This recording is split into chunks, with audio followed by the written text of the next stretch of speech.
নমস্কার বন্ধুরা, আমি মৌমিতা। উপন্যাসিক গল্পগাথা চ্যানেলে আপনাদের সকলকে স্বাগত জানাই। কেমন আছেন আপনারা? আশা করি সকলে ভীষণ ভালো আছেন।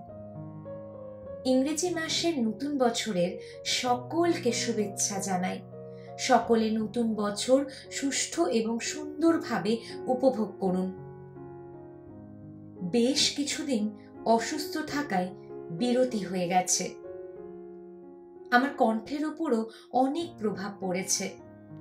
আশা করি আমার এই গল্প পাঠে আপনারা নিজ গুণে ভুল ত্রুটিগুলো মার্জনা করবেন। আজ আমি আপনাদের জন্য লেখক জগদীশ গুপ্তের শঙ্কিত অভয়া নামক গল্প নিয়ে চলে এসেছি। তাহলে শুনতে থাকুন আমাকে।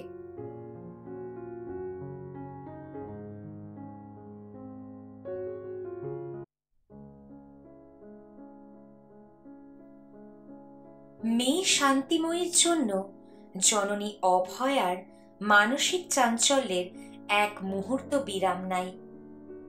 আর চাঞ্চল্য এত যে তার অন্ত নাই। তার সেই উদ্বেগ আর ভীতি এত প্রবল আর অসহ্যকর যে সময় সময় বিভ্রান্ত অস্থির চিত্তে সে আত্মহত্যায় নিষ্কৃতি লাভের কল্পনা করে। দিবারাত্র মেয়ের অশুভ পরিণাম চিন্তা করিয়া করিয়া তারই বিষে তার শরীর ক্ষয়প্রাপ্ত হইতেছে। শান্তির বয়স 17, অতিশয় সুশ্রী মেয়ে।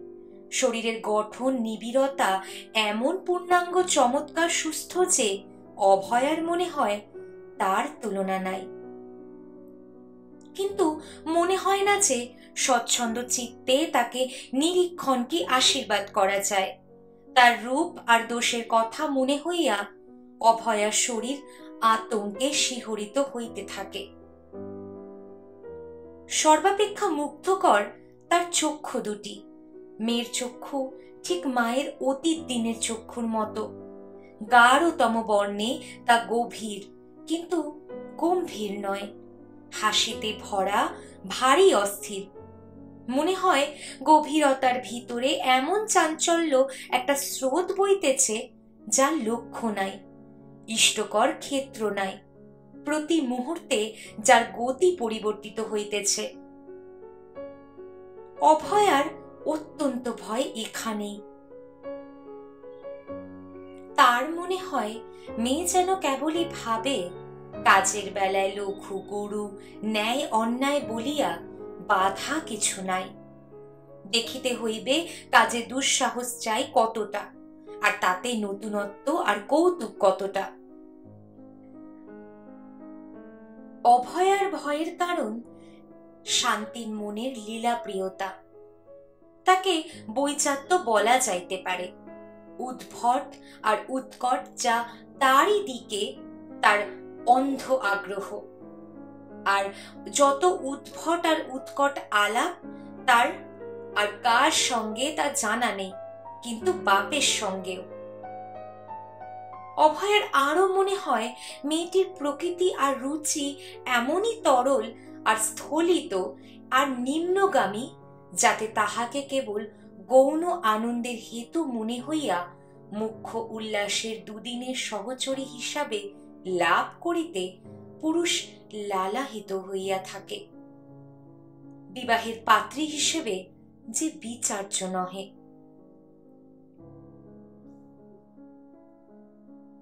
মায়ের সঙ্গে মেয়ের গুরুতর কথা বিশেষ হয় না। কোন উপন্যাসিক দুঃসহ স্বাধীনতার সহিত পরকীয়া প্রেমী সিদ্ধি লাভের স্তব রচনাপূর্বক যৌন চিত্র অঙ্কিত করিয়াছেন? কোন নর্তকীর নৃত্য নিপুণতা ঐতিহাসিক ঘটনা হওয়ার যোগ্য?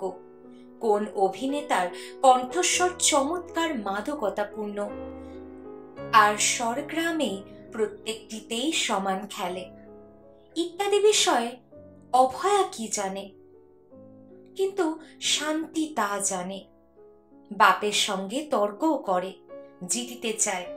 ফুটবল, ক্রিকেট, চলচ্চিত্র, রঙ্গালয়, এমনকি প্রেমের প্রসঙ্গ পর্যন্ত বাদ দেওয়া যায় না।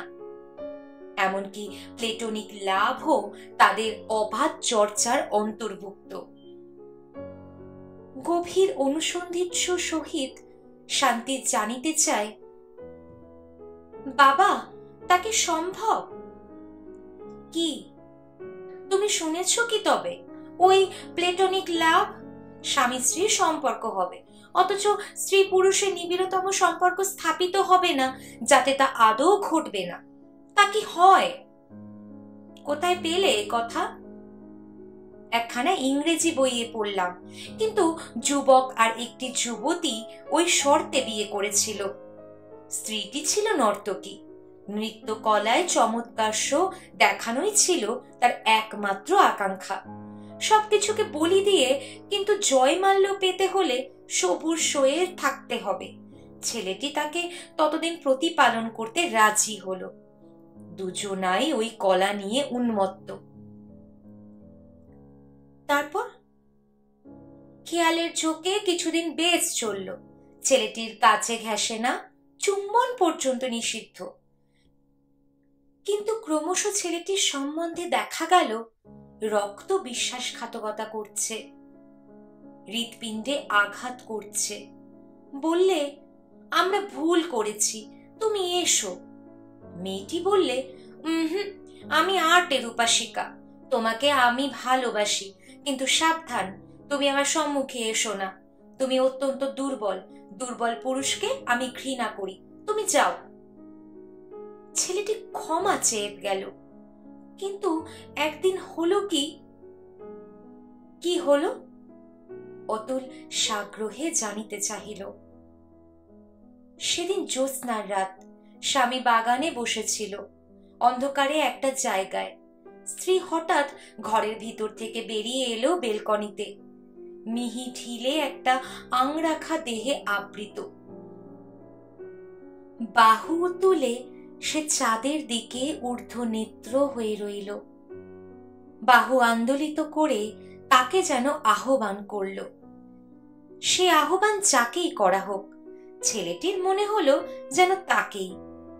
বাহু সংকেতে সে অন্তরঙ্গ পুরুষকেই অশ্লেষে আহ্বান করেছে। এতদিনে স্ত্রীর নারীত্ব দুর্দমনীয় হয়ে জেগেছে।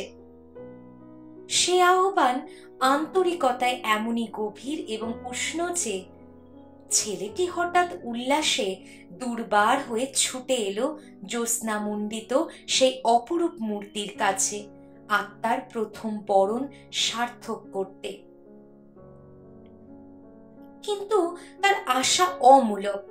স্ত্রী তার কথা শুনে অবাক হয়ে বলল, সে তাকে ডাকেইনি। জ্যোৎস্নালোকে স্ফুট জীবনকে সে অনাদি অনন্ত অমর জীবন স্রোতে ঢেলে দিয়েছিল। শুনে ছেলেটি সাদা হয়ে কাঁপতে লাগলো। বলিয়া শান্তি যেন ক্লান্ত হইয়া থামিল। বলিল, আরো ঢের আছে, অত বলতে ইচ্ছে করছে না বাবা। অতুল হতাশ হয়ে রইল, কিন্তু হাসিয়া বলিল, শেষটায় কি হলো? যাকে দেখে, অর্থাৎ যার আকর্ষণে আর স্পর্শে মেয়েটির যৌবন উদ্বেল এবং পূর্ণ সত্তার সম্মুখ হলো, সেই পুরুষকেই সে আত্মসমর্পণ করল। স্বামী সে বেশ্যাসক্ত হলো। আচ্ছা বাবা, যৌন আকর্ষণ কি এমনই দুর্বার?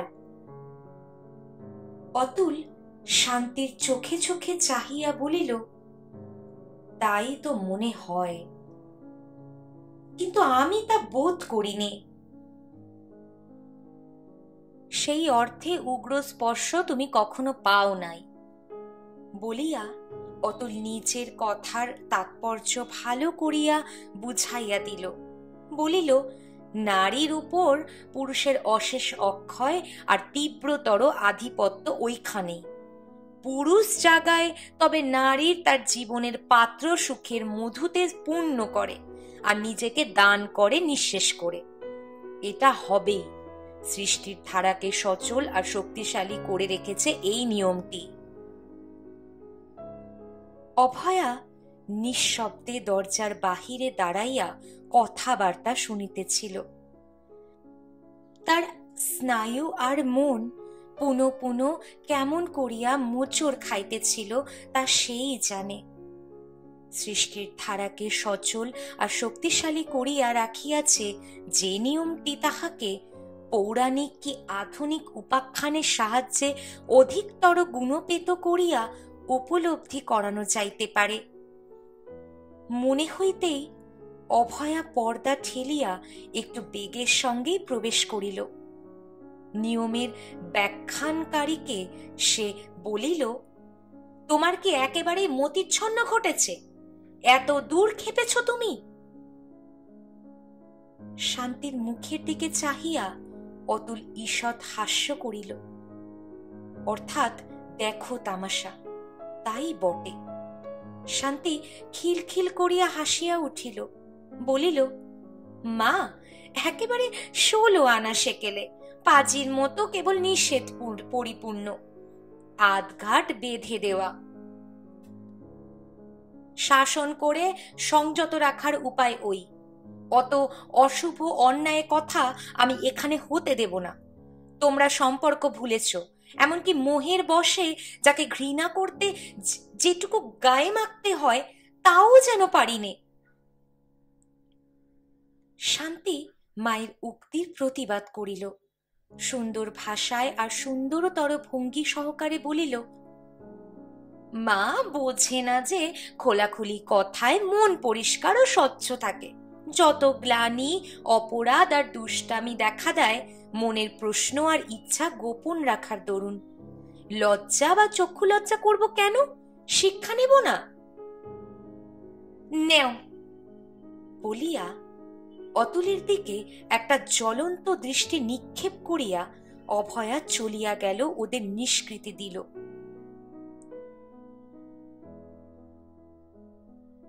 অতুলের বয়স 45-এর বেশি নয়। শরীর সুস্থ এবং পুষ্ট, কিন্তু শরীরকে অতিক্রম করিয়াই বিবেচ্য যে কথাটা তা এই যে পিতৃসঞ্চিত 1.5 লক্ষ টাকার 3 ভাগের 1 ভাগ পাইয়া সে বড় লোক হইয়াছে। শিক্ষিত সে খুব। বিএ পাশ করিয়া এমএ পড়িবার সময় একটি ঘটনায় সে কলেজ এবং দেশ একসঙ্গেই ত্যাগ করে। শান্তিকে সে কেতাবি বিদ্যা শিক্ষা দেয়, আবারও শান্তিও তাকে শেখায়। ইসরাজ বাজানো শিখাইয়া লইয়াছে এবং আরও শেখায়। বলে, বাবা তোমার হাত অতি চমৎকার, আমার চাইতেও ভালো, ভারী মিষ্টি।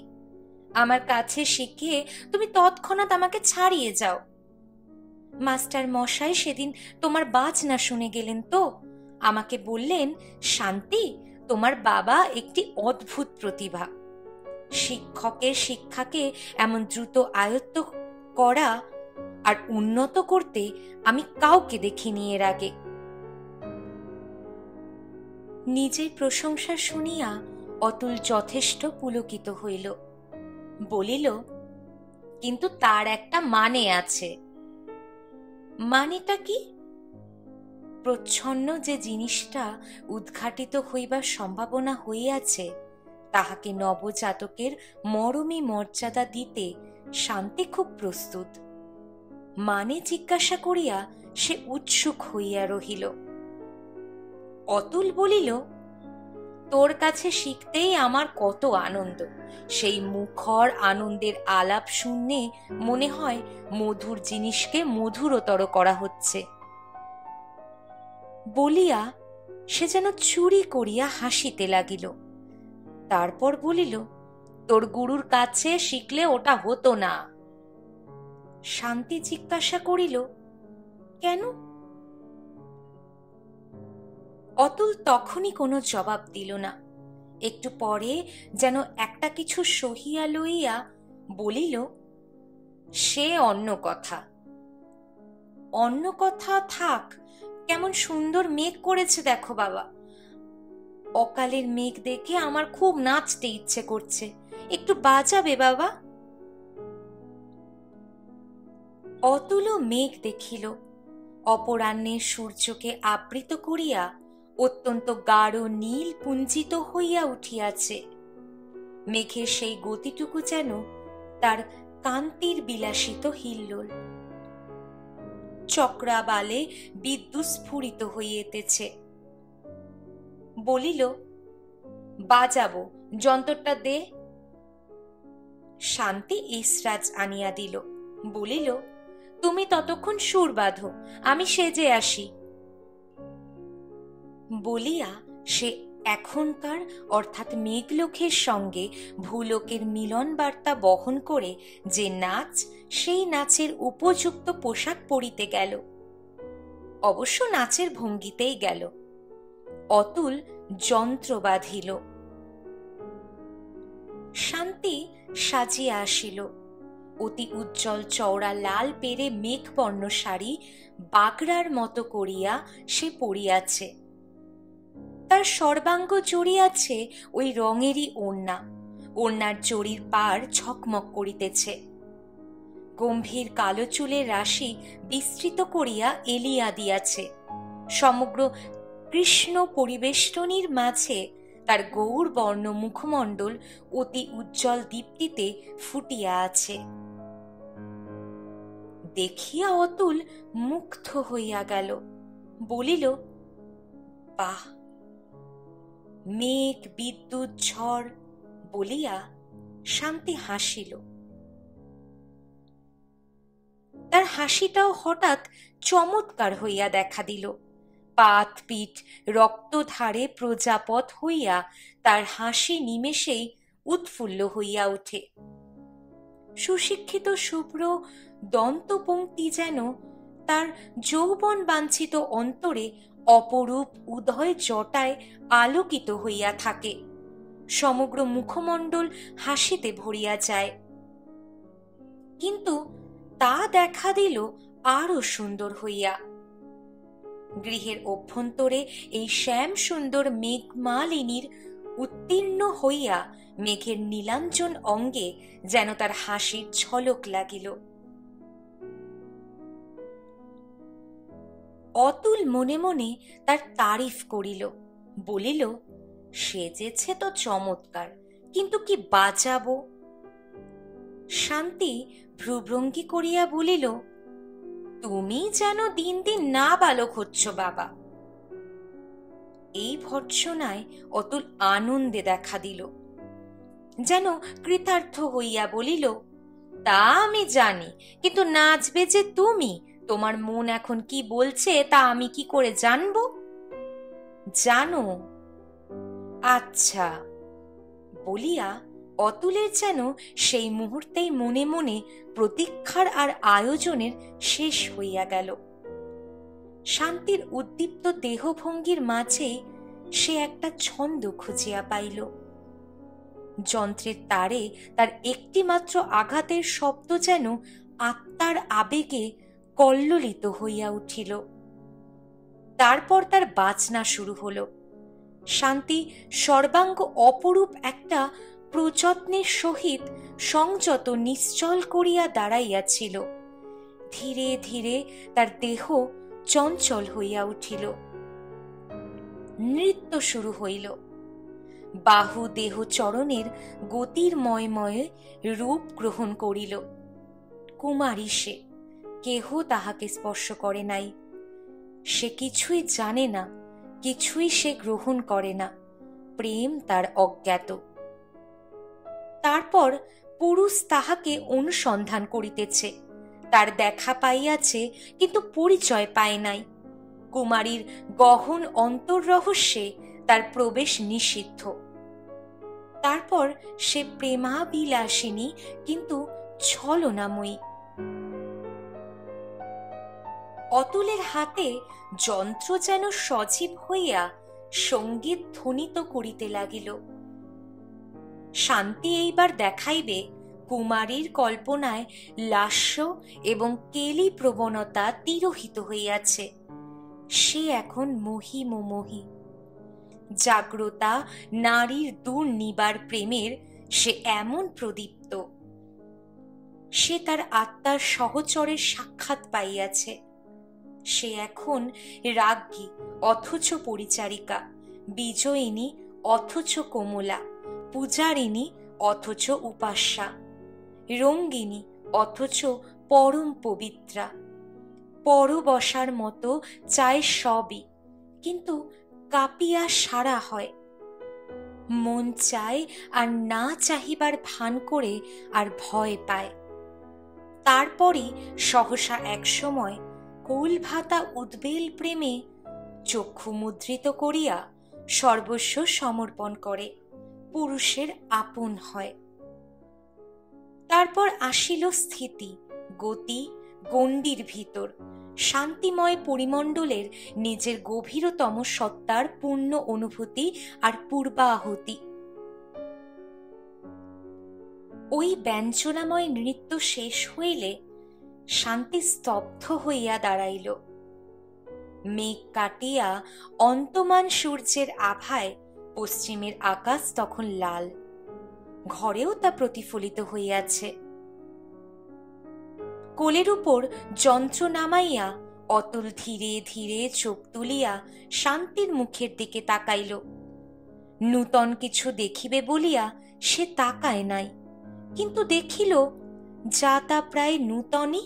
শ্রমী উত্তেজনায় শান্তির মুখমণ্ডলে একটা রক্ত আভা ফুটিয়াছে, আর ফুটিয়াছে শিশির কণার সঙ্গে তুলনীয় বিন্দু বিন্দু স্বচ্ছতম ঘর্ম। আর নাচ শেষ হইলেও অতুলের মনে হইতে লাগিল প্রেমের এই ব্যাখ্যা। ব্যঞ্জনা আর মূর্তি একটা উজ্জ্বল কলেবর ধারণ করিয়া সেই চিরন্তন মানুষের অন্তর বৃন্দাবনাভিমুখে ছুটিয়া চলিয়াছে। যে মানব প্রেমাকাঙ্ক্ষী, প্রেম ঘনাইলে যার বুকে পিপাসা আর নিঃশ্বাস সঞ্চিত হয়, বিদ্যুৎ স্ফুরণে যার মনে হয় মিলনাকুলা অভিসারিকা কেকাকুজিত বনভূমিতে পথরেখার সন্ধান করিতেছে, অতুলের চোখের সামনে খেলিতে লাগিল তখনকার সেই রক্তপ্রান্ত অশেষ মেঘপুঞ্জের অপরূপ বর্ণ, আর নিশ্চলতার সঙ্গে তার অপরূপ দ্যুতি আর গতি। শান্তির নৃত্য তা অব্যর্থ আকারে ব্যক্ত হইয়াছে। ঈষৎ অন্ধকারে কক্ষটি ছিল যেন মেঘের স্পর্শ অনুভূতির আবেশে মধুময় আর মোহময়। ওই নীল শাড়ির প্রান্ত হইতে শুরু করিয়া সঞ্চালিত উড্ডীয়মান ওড়নার মেঘের গতি ত্বরান্বিত হইয়া দেখা দিয়াছিল। ওড়নার সোনালি পাড়ে ঝলকিত হইয়াছিল বিদ্যুতের সর্পিল তীক্ষ্ণ স্ফুরণ।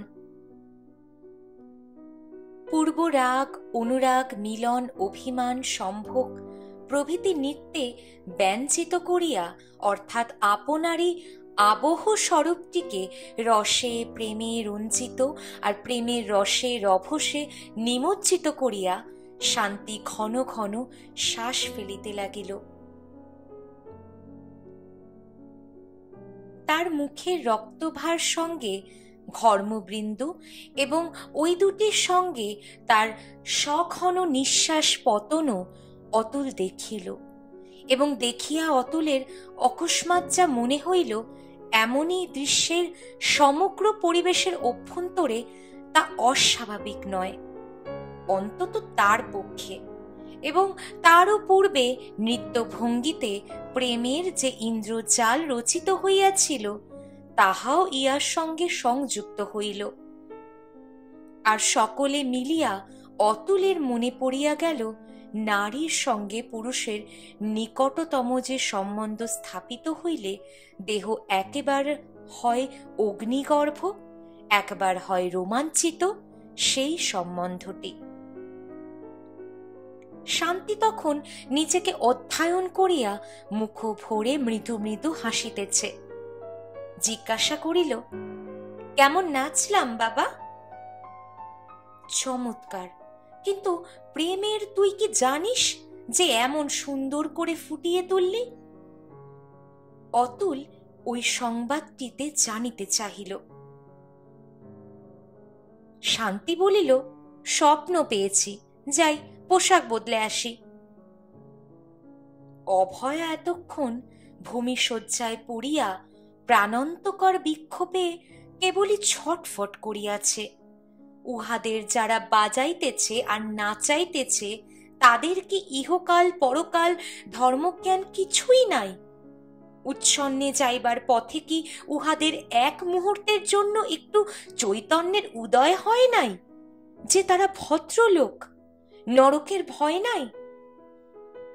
অভয়ার মনে হইতে লাগিল সে বড় অসহায়, তার দুঃখ অনেক।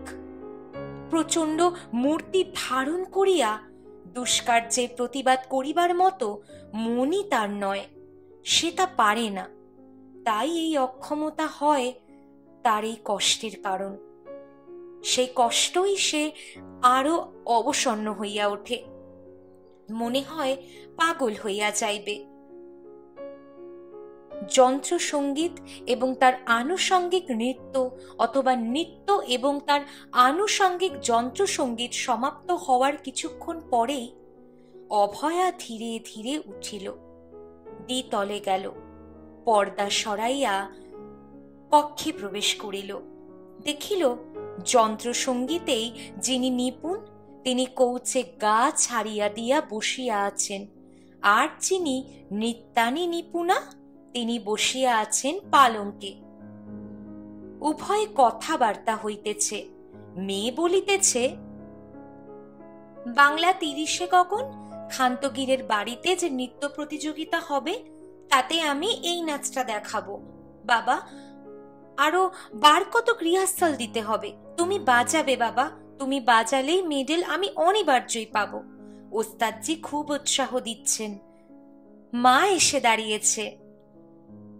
বলিয়া মায়ের মুখের দিকে চাহিয়া শান্তি হাসিল। অভয়া বলিল, ঠাট্টা হচ্ছে। অতুলকে বলিল, তোমার সঙ্গে আমার গোপনে একটা কথা ছিল। শান্তি বলিয়া উঠিল, তোমার গোপনীয় কথা কিছু নেই। আমি রসাতলে যাচ্ছি, বাবা তার সহায়, এই নিয়ে বাবাকে তুমি বকবে, এই তোমার কথা, আমার সামনেই বলো। মেয়েকে সম্পূর্ণ অগ্রাহ্য করিয়া অতুলকে অত্যন্ত বিদ্ধ করিবার উদ্দেশ্যে অভয়া রাগের সহিত বলিল, আমি এখনো তোমার অন্ন খাচ্ছি, এই আমার সব দুঃখের বড় দুঃখ। বলিয়া সে ক্ষিপ্র হস্তে পর্দা সরাইয়া ক্ষিপ্র পদে চলিয়া গেল। কিন্তু অতুল কিছুমাত্র বিদ্ধ হইল না। অভয়ার রোষ অকারণ এবং অসংবদ্ধ মনে হইয়া সে উল্টোভাবে হাসিতে লাগিল। রাত তখন 8টা। পর্দার উপর ছায়া পড়িতেই চেঁচাইয়া উঠিল, কে ওখানে? আমি বলিয়া অভয়া মনে মনে একটু অপ্রতিভ হইয়া গত্যন্তর অভাবে ঘরে ঢুকিয়া পড়িল। তার মনে ছিল না যে চাঁদ উঠিয়াছে আর অতুলের পরিবার ঘর পূর্বধারী। শান্তি নাচে এবং বড় বড় বইও পড়ে। অতুল যথাসাধ্য মর্ম গ্রহণ করায়, কিন্তু ভারী বাজ বিচার। কারণ কোনো একটা জিনিসকে বহুর ভিতর হইতে বাছিয়া লইয়া তার অনমনীয় দুরন্ত গোড়া হওয়া আধুনিক সভ্যতার একটা সুলক্ষণ বলিয়া সে মনে করে। সেকলে, থ্যাকরে আর অ্যাডিসনের ইংরেজি ভালো নয়, সে বিষয়ে সে নিঃসন্দেহে। শেক্সপিয়ারের মতো পাঠ্যন্তর আর এত নিজস্বতা যে বাঙালির পক্ষে তা বুঝিয়া ওঠা অসম্ভব, ইহাও সে বলে। ইংরাজিতে অনুবাদ করা অন্যান্য দেশের বই পড়া কঠিন, কারণ পুস্তকান্তর্গত নামগুলি দুরুচার্য। কোনো প্রকারে কায়দা করিয়াই বাগাইতে পারিলেও বেশিক্ষণ মনে থাকে না। আধুনিক লেখকগণ বেশি প্রগল্প আর ধরিবাজ, মাঝে মাঝে অত্যন্ত নগ্ন, এতটাই প্রায় ভালো লাগে না। প্রবন্ধকে ভ্রমণ বৃত্তান্তও ভালো লাগে না। মনে হয় কুণ্ঠন বড় বেশি। তবে তুই চাস কি প্লেটোনিক লাভের বই? আমি চাই সরল আনন্দ। ডিকেন্স আমি খুব পড়ি। অভয়া এতক্ষণ চুপ করিয়া দাঁড়াইয়াছিল। সরল আনন্দের কথা শুনিয়া সে আর চুপ করিয়া থাকিতে পারিল না। ভর্ৎসনা নির্গত হইল, বলিল, তোমাকে দেওয়া হবে গরল, সেই আয়োজনই বুঝি হচ্ছে? বলিয়া সে অতুলের দিকে দৃষ্টিপাত করিল। তার চোখের উপর চোখ পড়িল, বলিল, মেয়েটাকে তুমি নষ্ট করতে চাও কেন বলো তো? নষ্ট করতে চাই তা তুমি জানলে কি করে? তবে লাভের কথা ওঠে কেন? তুমি সরে থাকো না কেন? ইচ্ছে করে সরে থাকো না দেখে তাই মনে হয় তুমি গুরুজন, গুরুজনের সম্মান নষ্ট হচ্ছে, তা না বোঝার ভান করো কেন? আমার অদৃষ্টে যা ছিল তা ঘটেছে। অত্যন্ত শান্ত স্বরে অতুল বলিল, তুমি যাও এখন। যাই, আমি কিন্তু আর যন্ত্রণা সইতে পারছি নে, নিজেকে বইতে পারছি নে। এত ভয় আমি কোনোদিনই পাইনি। ভয়ের কারণ নেই, আছে, তোমাকে আমি চিনি। বলিয়া অভয়া চলিয়া যাইতেছিল। শান্তি তাহাকে ডাকিয়া ফিরাইল, বলিল, তোমাদের কথা আমি বুঝলাম না কিছু, কিন্তু মনে হচ্ছে কথাটা দুঃখের। তোমাদের ভিতরে একটা দুঃখ আছে। বাবাকে নিয়ে তোমায় কোথায় যেন বিপদ ঘটেছে, কি ঘটবে বলে ভয় করছে। সেটা কি মা? বাবার কি চরিত্র দোষ ছিল? অভয়া বলিল, বলবো একদিন। অতুল এক কথায় কিছুমাত্র বিচলিত হইল না, নির্বিকার ভাবে বলিল, তাতে ক্ষতি ছাড়া লাভ হবে না। তা জানি নে, বলিয়া অভয়া একটা দীর্ঘ নিঃশ্বাস ত্যাগ করিল। এবং শান্তি হঠাৎ জানিতে চাহিল, মা, আমরা কি এখানে নির্বাসিত? এই প্রশ্নে অতুল একটু যেন কৌতূহলী হইল। মুখ তুলিয়া শান্তির মুখের দিকে চাহিল। অভয়া কথা কহিল না। অতুল বলিল, কেন বলো তো? আমি দেখি তাই। কোনোদিন আমাদের মুখের ওপর কারো কথা শুনিনি, কারো চিঠি আসে না। আমার কি মামা, মামি, মাসি, পিসি, খুড়ো, জ্যাঠা কেউ নেই? আছে। তবে তারা আমাদের খোঁজ নেয় না, আমরাও তাদের খোঁজ নিই নে। কখনো না? না। অপরাধ? অভয়া বলিল, অপরাধ ওরই, কিন্তু উনি তা স্বীকার করুন দেখি। মুখ চোখ দেখাইয়া মনে হইল অতুল যেন বিপন্ন হইয়াছে, মনে মনে ভারী ছটফট করিতেছে। নিষ্পলক চোখে সে কয়েক মুহূর্ত অভয়ার মুখের দিকে চাহিয়া রহিল, যেন করুণা প্রার্থনা করিতেছে। কিন্তু মুখে সে বলিল, তুমি এখন কি পড়ছিলে? জিজ্ঞাসা করা হইল অবশ্য শান্তিকে, এবং শান্তি বলিল, তুমি কথা চাপা দিচ্ছ বাবা। আচ্ছা তাই হোক, অতীতকে আর কথা কইয়ে কাজ নেই, বলিয়া হাসিয়া উঠিল। বলিল, পড়ছিলাম ডিকেন্স।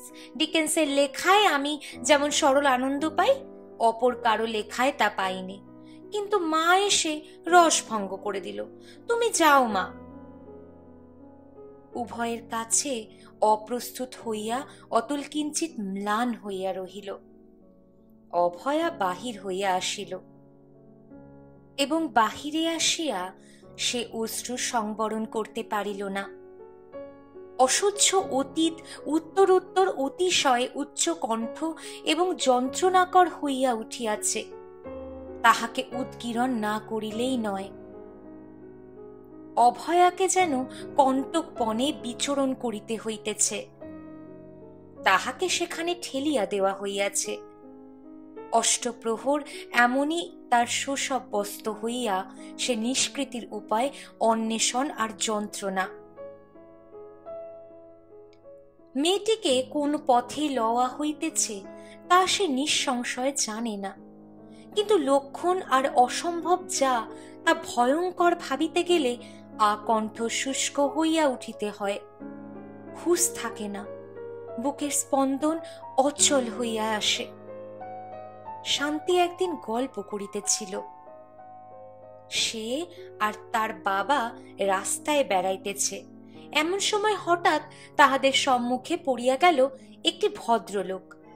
কিন্তু নিরীহ সেই ভদ্রলোককে দেখিয়া থতমত খাইয়া তার বাবার পলায়ন করিবার সে কি চেষ্টা!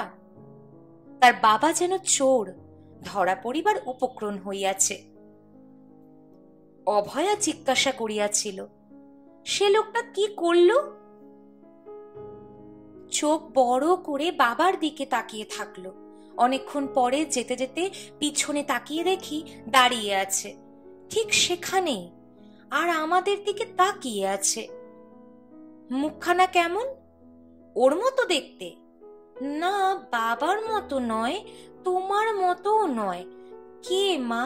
চেনা মানুষ নিশ্চয়ই। আর তার কাছে বাবা লজ্জাকর গুরুতর অপরাধের অপরাধী, এও নিশ্চয়। ব্যাপারটা কি তুমি নিশ্চয় জানো। শান্তি রাগ করে নাই, ভয় পায় নাই, ব্যথিত হইয়াছিল। কিন্তু অভয়া সে কথার জবাব না দিয়া প্রাণপণে অনুমান করিতে গিয়াছিল লোকটি কে, কোন বাড়ির, তার শ্বশুর বাড়ির না বাপের বাড়ির। জিজ্ঞাসা করিয়াছিল, খুব বুড়ো নাকি লোকটা? বিরক্ত হইয়া শান্তি বলিয়াছিল, বুড়ো বই কি, বয়স ঢের হয়েছে মনে হলো। আরো যদি বর্ণনা চাও দিতে পারি। খুব ফর্সা রং, লম্বা, মোটা নয় বেশি, তবে পাতলাও নয়। পেলে? ভালো কথা, গোপ আছে, দাড়ি নেই, টাকার মানুষ বলে মনে হলো, টাক পড়ে এসছে। তোমরা দিন দিন আমাকে বিষম করে তুলছ, তা জানো।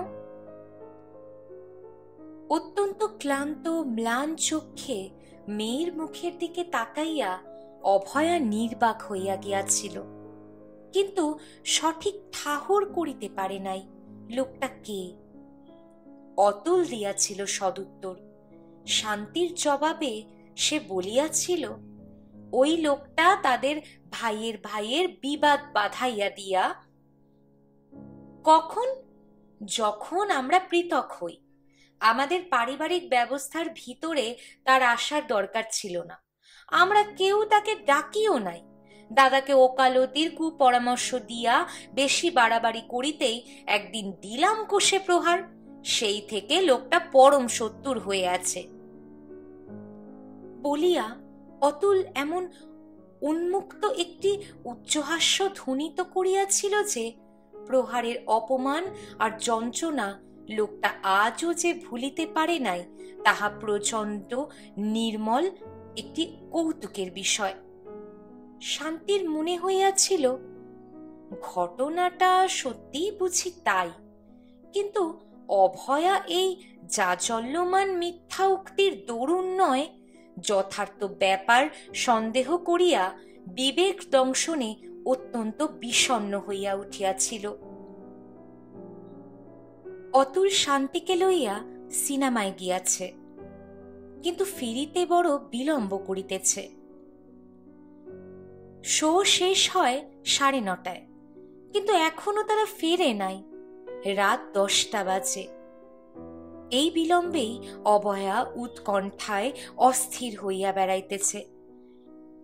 নিজেদের কারে গিয়াছে, তাতেই ফিরিতে এত বিলম্ব হইতেছে কেন? সিনেমায় যাইতেছি বলিয়া অন্য কোথাও যায় নাই তো?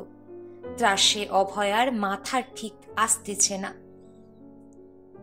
একটা অগ্নিদাহে পড়িয়া তার চৈতন্য যেন ক্রমশই নিস্তেজ হইয়া আসিতেছে। ছটফট করিতে করিতে অভয়া যাইয়া দাঁড়াইল দরজায়, কিন্তু সেখান হইতে বড় রাস্তায় যে উজ্জ্বল বাতি জ্বলিতেছে, একটি বাড়ির গায়ে তারই খানিকটা আলো ছাড়া আর কিছু দেখা গেল না। গলির দুটি বাড়ি পার হইয়া গেলেই তবেই সোজা রাস্তা পাওয়া যায় এবং সেখানে চলে যানবাহন প্রভৃতি। অভয়া ফিরিয়া আসিল, জানালায় যাইয়া দাঁড়াইল। সেখান হইতেও দেখা গেল ঊর্ধ্বগামী আলোকপুঞ্জের আভায় উজ্জ্বল শুষ্ক খানিকটা, তার উপর অন্ধকার, তার উপর নক্ষত্র। অতুলের গাড়ি সে পথে আসিবে না। সরিয়া আসিয়া সে দরজার চৌকাঠ ধরিয়া দাঁড়াইয়া রহিল। দূরে একটা উচ্চ শব্দ হইতেছিল, যন্ত্রের গর্জনের মতো সেই শব্দেরই দিকে যেন সে চোখ মেলিয়া রহিল। তারপর যাইয়া সে শুইয়া পড়িল মাটিতেই। রাত তখন 10:15। ওরা এখনো ফেরে নাই। শুইয়া থাকিতে থাকিতে তার সর্বাঙ্গ একবার নড়িয়া উঠিল। একটা অনুচ্চ আর্তনাদ তার মুখ দিয়া বাহির হইয়া গেল। তারপরে সে উঠিল, অকারণে রান্নাঘরে গেল। সেখানে হইতেই ফিরিয়া ছাদে উঠিল। কোনো দিকে না তাকাইয়া নামিয়া আসিল। শান্তির পরিবার ঘরে গেল। সেখান হইতে তৎক্ষণাৎ গেল নিজের শোবার ঘরে। পাতা বিছানা টান মারিয়া উল্টাইয়া দিল, বসিয়া পড়িল। তার মনে হইতে লাগিল পাপের প্রায়শ্চিত্ত শুরু হইয়াছে। তার অজ্ঞানতা, তার অন্ধত্বতা, তার উত্তেজনা, ভ্রম, দুর্বুদ্ধিতা সবই তার পাপ। কিন্তু যথার্থ যে পাপী, যে তাহাকে প্রলুব্ধ করিয়া নানা ছলে তাহারই সংবিদ্ধকে উত্তাপ দিয়া দিয়া বক্র বিকৃত বিভৎস করিয়া তুলিয়াছিল, সে আজও পরম আনন্দে আছে। তখনই পাওয়া গেল সিঁড়িতে ওদের পায়ের শব্দ। অভয়া স্তব্ধ হইয়া দাঁড়াইয়া রহিল, যেন অনিবার্য এবং অপরিহার্য একটা শোচনীয় দৃশ্য তাহাকে প্রত্যক্ষ করিতে যাইবে। তার বুক পাতিয়া দুর্জয় শোকের ঝঞ্ঝা গ্রহণ করিতে হইবে। শান্তি হাসিতে হাসিতে আসিয়া মায়ের সম্মুখে দাঁড়াইল। তার পশ্চাতে অতুল, তাহারও হাসি মুখ। শান্তি বলিল, মা হয়তো ভাবছিল মোটর অ্যাক্সিডেন্ট হয়ে আমরা হাসপাতালে চালান গেছি, তাই ভাবছিলে, তাই না মা? অভয়া গম্ভীর কণ্ঠে কহিল, না, আমি তা ভাবি নাই। এত দেরি হলো যে? কৌতুকে পুলকে ছিটকাইয়া উঠিয়া শান্তি বলিতে লাগিল, বাবার কি কাণ্ড! মোটর ফেরত দিয়ে বললে চলো হেঁটে যাই, তারপর রাস্তায় আস্তে আস্তে বাবার বরাবরই দাঁড়ানো শুরু হলো। ভিখারিটি কেমন ভঙ্গি করে একে বুকে শুয়ে আছে তা চেয়ে দেখল। চানাচুরওয়ালার সুর ভাজা আর বুলি শুনল দাঁড়িয়ে। রেলিংয়ে লটকানো ছবি দেখল দাঁড়িয়ে। একটা শতচ্ছিন্ন কাপড় পরা মেয়ে মানুষ বসে আছে পা ছড়িয়ে, একটা উলঙ্গ ছেলে আছে তার পিঠের উপর উপুর হয়ে, তা দেখল দাঁড়িয়ে, ইত্যাদি। ইস, 11টা বাজে যে! তোমার কথা আমি বিশ্বাস করিনি। শেখানো কথা উনি তোমাকে বলতে আমাকে বলিয়েছে না? তুমি পাষাণ, পাষণ্ড। অত্যন্ত ঝাঁঝালো সুরে শান্তিকে অবিশ্বাস করিয়া আর অতুলকে গালি দিয়া অভয়া প্রস্থান করিল। মা বলতে কি চায়? হঠাৎ খেপে গেল নাকি? বাবা তোমাকে কেন মা গাল দিয়ে গেল? শান্তি বিস্ময়ে অবাক হইয়া রহিল। ঈশ্বর জানেন, চিরকাল দেখে আসছি মাঝে মাঝে অমনি আবল তাবল বকে। বলিয়া অতুল নির্লিপ্তের মতো ধীরে ধীরে বস্ত্র পরিবর্তন করিতে গেল। খাইতে বসিয়া মাধুকরী ফিল্মের উপাখ্যান ভাগের আলোচনায় চলিতে লাগিল। শান্তি বলিল, বাবা, মা যদি দেখে তবে মা কি বলবে? মূর্ছা যাবে হয়তো। সন্তানের উদরান্ন জন্য নানা পুরুষের পরিচর্যা করা, অথচ কায় মনে যথার্থ সতী, উহ, মা তা ভাবতেই পারে না বলিয়া হাসিয়া উঠিল। অতুল কেবল বলিল, কিন্তু ধন্য নরেন্দ্র, সেই মেয়েটিকেই ভালোবেসে বিয়ে করলে। ওই জায়গাটায় কিরকম হাততালি পড়ল। তুমিও তো হাততালি দিয়েছিলে বাবা। না, আমি দিইনি।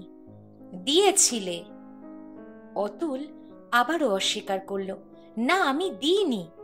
ক্ষিপ্র একটা মেজাজের উপর অভয়া বলিয়া উঠিল, তুমি নিশ্চয় দিয়েছিলে, তাই তো এত রাত হলো। তোমার চরিত্র চিরকাল শান্তি বুঝিল মা উত্তেজনা বশত অসংলগ্ন কথা বলিয়াছে। সে বিহল্যের মতো একবার তার বাপের মুখের দিকে আর একবার তার মায়ের মুখের দিকে তাকাইল। দেখিল তার বাবা নির্বিকার চিত্তে আহারে ব্যাপৃত। মায়ের চোখে প্রচুর জল আসিয়াছে। বলিল, ব্যাপার কি তোমাদের? মা, তোমাকেও আমি দোষ দিই। বাবার চরিত্র হলেও সেই ইঙ্গিত বারবার কেন করছো, আর আমার সামনে কেন করছো? আমাকে জানানো উচিত নয়।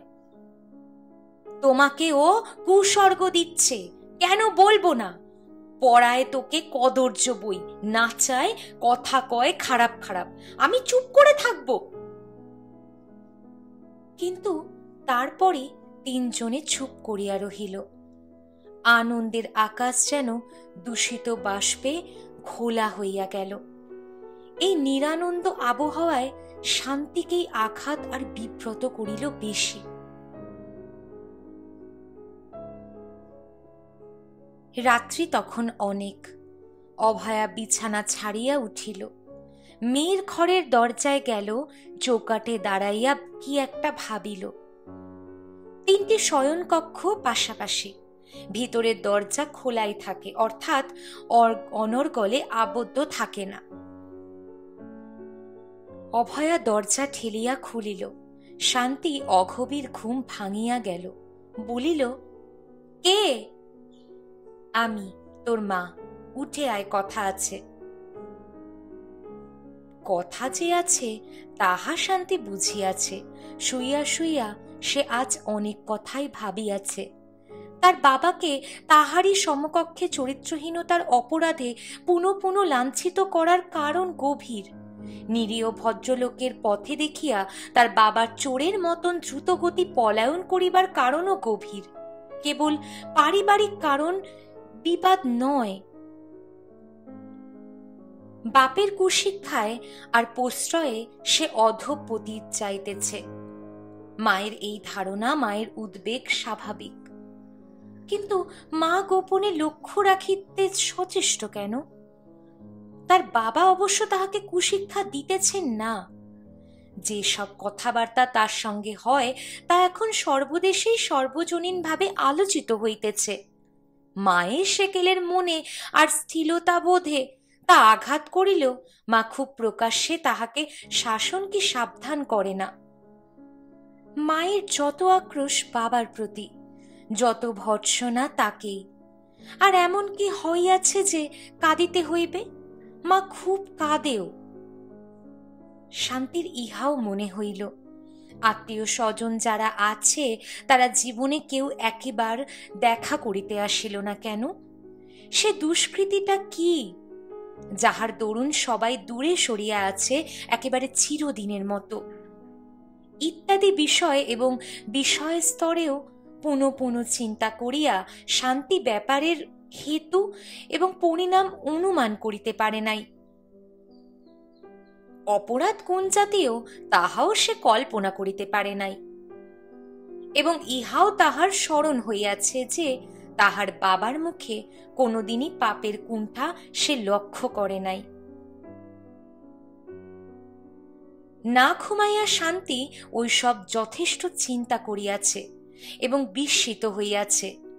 তার মা একটা বেদনার দুর্গতি ভিতর দিয়া দিনানিপাত করিতেছে, ইহা যেমন সত্য, তাহাদের জীবন রহস্যাবৃত তাহাও তেমনি সত্য। মা ডাকিতেই তাড়াতাড়ি সে উঠিল। বলিল, চলো শুনি গে।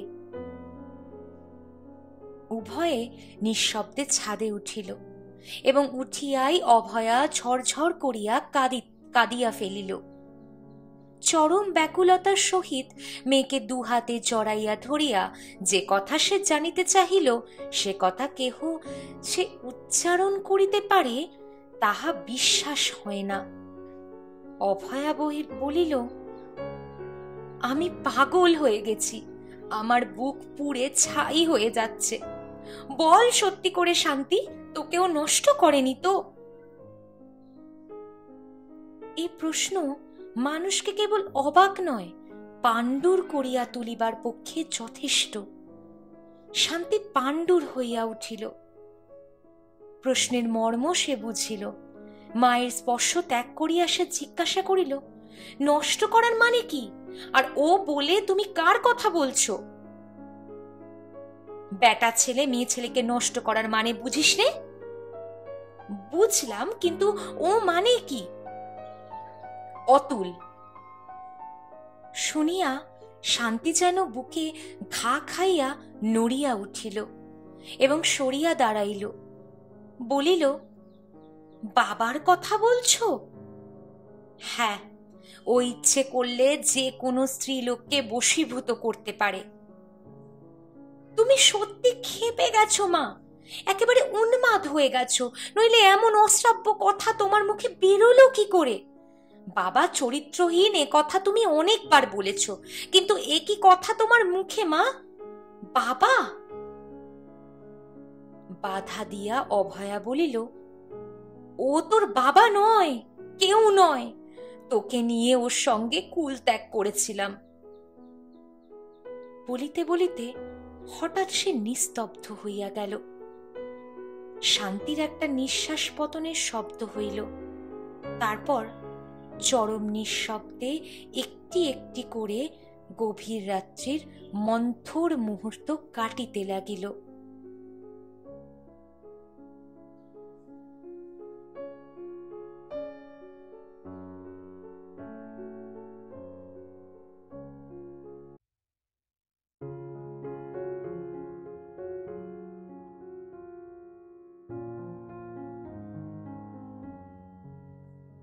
শেষ হলো আমাদের আজকের গল্প, জগদীশ গুপ্তের লেখা শঙ্কিত অভয়া।